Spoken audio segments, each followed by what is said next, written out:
em tratamento de pseudociência, teve muito da ozonioterapia. Acho que foi a do chip, que dava uma vacina e tinha um chip dentro. Que se a gente tomasse a vacina, a gente ia virar jacaré. Falaram que quem tomasse a vacina ia virar um jacaré. Que quando você tomasse a vacina, você ia virar um jacaré. Que quando se vacinassem iam virar jacaré. Que as pessoas iam virar jacaré, ou até mesmo que implantar um chip, assim. Que se a gente fosse tomar a vacina, a gente ia virar jacaré e que era só uma gripezinha. Disse que o cloroquina servia para o Covid, mas é um remédio que é usado para malária. Que a hidroxicloroquina ajudava seria um remédio, né, para o Covid, quando na real só piorava os sintomas. É de uma famosa, não lembro ao certo qual, mas que ela falou que para fazer álcool em gel era só juntar gel de cabelo e jogar um pouco de álcool lá dentro que virava o gel higienizante para as mãos.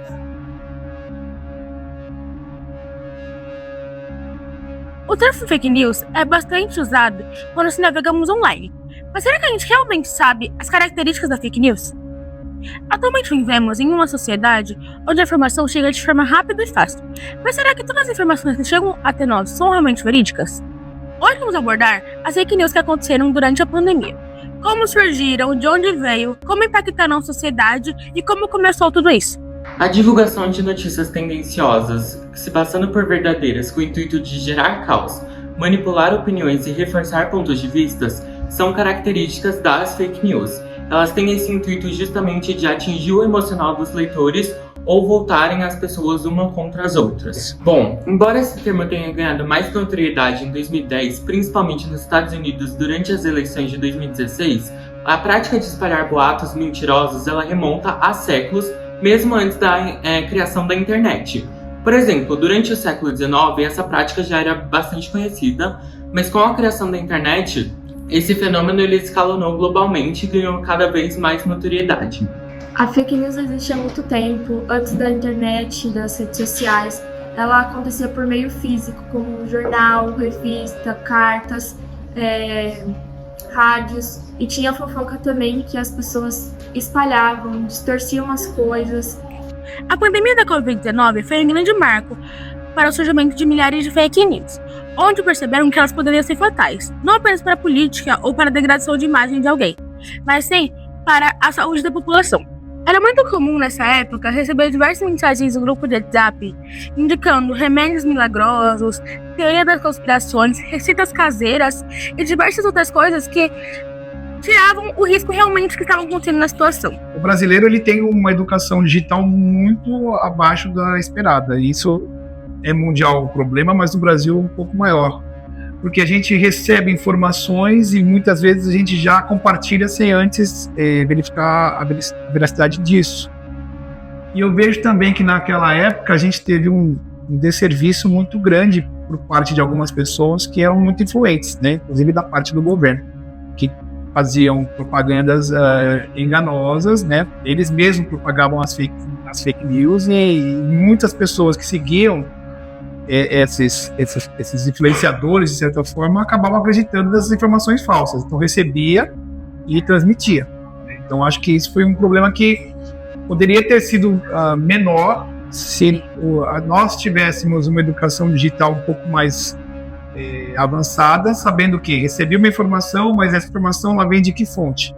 Ela vem de uma fonte oficial, de uma fonte científica, ou a gente está pegando a informação que o vizinho falou, ou alguém comentou, ou um influencer que eu gosto, ou um político que eu gosto. Então, e as redes sociais elas contribuem muito do lado ruim, desinformação. Então, ao invés da gente ter informação verídica, a informação científica, naquela época a gente tinha muita informação que era opinião pessoal, que é o que acontece na rede social. A opinião pessoal muitas vezes prevalece sobre a ciência.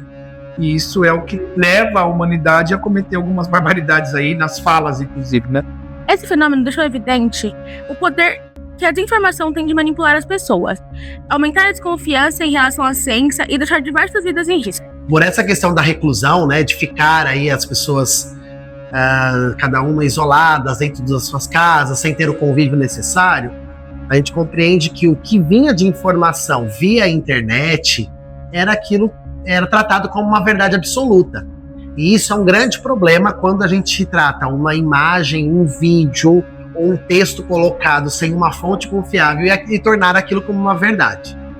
A entrevista que nós fizemos com os professores do SINAC, ele reforça esse entendimento, porque não veio só dessa geração, a fake news não veio na geração atual, por causa da internet, essas coisas, mas acontece há muito tempo atrás, como, tipo, quando eles ensinam a espalhar algumas coisas, demorava muito tempo para as pessoas saberem. Mas hoje, em questão de segundos, as pessoas conseguem saber das coisas e isso toma uma proporção muito grande. E acho que o recurso que elas tinham de informação era a internet. Como a gente não tem muita legislação em relação a isso, as informações se espalharam muito rápido, né, sem ter uma confirmação da veracidade. Acho que foi um movimento natural, assim, de pessoas tentando se informar. Outro ponto que destacamos na entrevista é que a fake news tem um tom apelativo de gerar depressão, ansiedade, medo, esperança.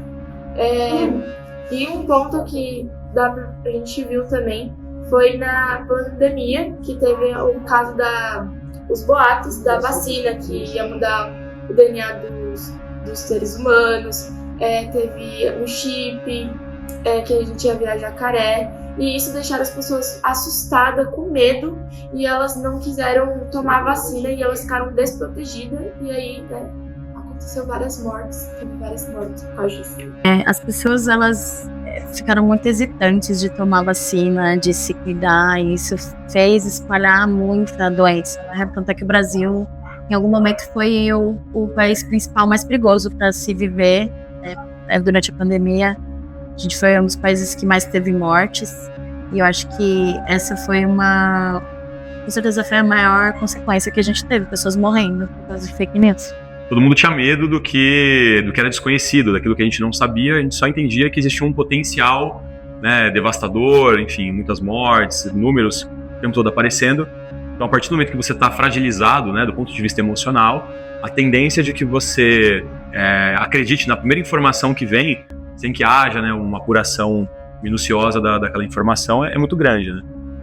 Bom, apesar disso, nós também aprendemos lições muito importantes. Por exemplo, assim como antigamente, onde os boatos impressos eles eram espalhados e influenciavam sociedades, hoje em dia é muito importante que desenvolvemos um senso crítico e um olhar crítico também. Por exemplo, na pandemia, da mesma forma que as notícias falsas elas eram espalhadas com muita constância e rapidez, também adquirimos ferramentas como plataformas, veículos jornalísticos e principalmente órgãos públicos que se mobilizaram para combater as fake news. Isso mostra que, da mesma forma que as fake news elas agem rápido, nós também temos armas muito importantes que são as informações de qualidade, que elas acabam com qualquer tipo de desinformação. A responsabilidade é mais nossa, eu vejo dessa forma, do que da rede social. A rede social é um produto, eles estão ganhando dinheiro deles, eles estão ganhando cada vez mais dinheiro, né? Os maiores nomes, né, financeiros do mundo é do Zuckerberg, né, da Meta. Eles têm muita grana, pra ele tá tudo bem, ele não tá nem aí se é fake news, se não é, pra ele tanto faz. Tá entrando meu dinheiro, filho? Venha, que venha. A responsabilidade é minha, é sua, de quem tá aqui assistindo. É a gente que tem que ter a noção do que é verdade, o que é falso, o que é mentira, né? E até onde eu posso compartilhar isso. Porque é muito fácil pegar e apertar o botão send, né, ou compartilhar, share, né? Então, eu acho que a responsabilidade é muito mais nossa do que da plataforma. E olhando para tudo isso, fica claro que a fake news não é apenas um problema tecnológico, mas sim o problema das pessoas, que elas não verificam as informações que elas pegam, as pesquisas que elas fazem. Elas pegam de qualquer site sem verificar se ele está correto. Quando elas recebem alguma informação de outras pessoas, elas não vão conferir se está certa aquela informação que elas receberam e já saem espalhando sem saber o impacto que vai ter na vida de outra pessoa. Então, a gente tem que ter uma educação mediática para ver se a fonte está certa, o site que a gente vai pegar está certo, está correto aquela informação. Pesquisar mais, não ver só em um site, só em vários sites para ver se tá tudo certo. Para combater as fake news, nós não podemos apenas reconhecer que elas existem. É necessário que tenhamos práticas para evitá-las no nosso dia a dia. Por exemplo, um primeiro passo a se identificar uma fake news e desconfiar também é, por exemplo, você receber mensagens que pareçam exageradas, sensacionalistas, ou que apelem para o seu humor ou para a sua emoção. Esses são os passos básicos de alguém que está tentando manipular uma informação.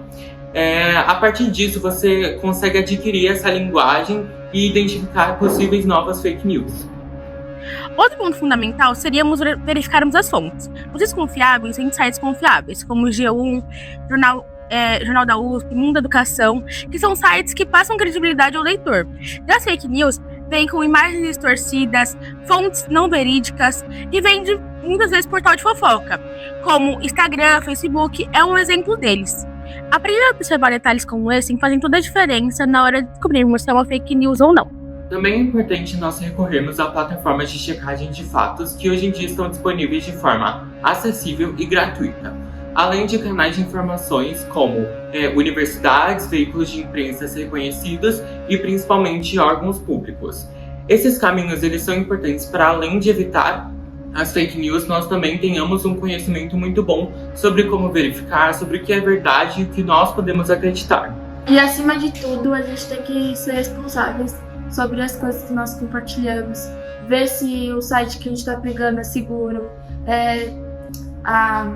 as informações, quando a gente for compartilhar, ver se não vai prejudicar e refletir, será que vai prejudicar alguém se eu compartilhar isso? Será que esse site é verdade? Essa informação é verdadeira? E a gente ter esse senso de responsabilidade para transformar a rede social e a internet em um lugar mais seguro, né? Assim, entender como as fake news surgem, como elas se espalham e quais danos elas podem causar é apenas o primeiro passo. O mais importante é colocar em prática atitudes de consciência crítica, verificar antes de acreditar e refletir antes de espalhar. Só assim conseguiremos diferenciar a verdade da mentira e contribuir para uma sociedade informada, justa e preparada para enfrentar os desafios da era digital.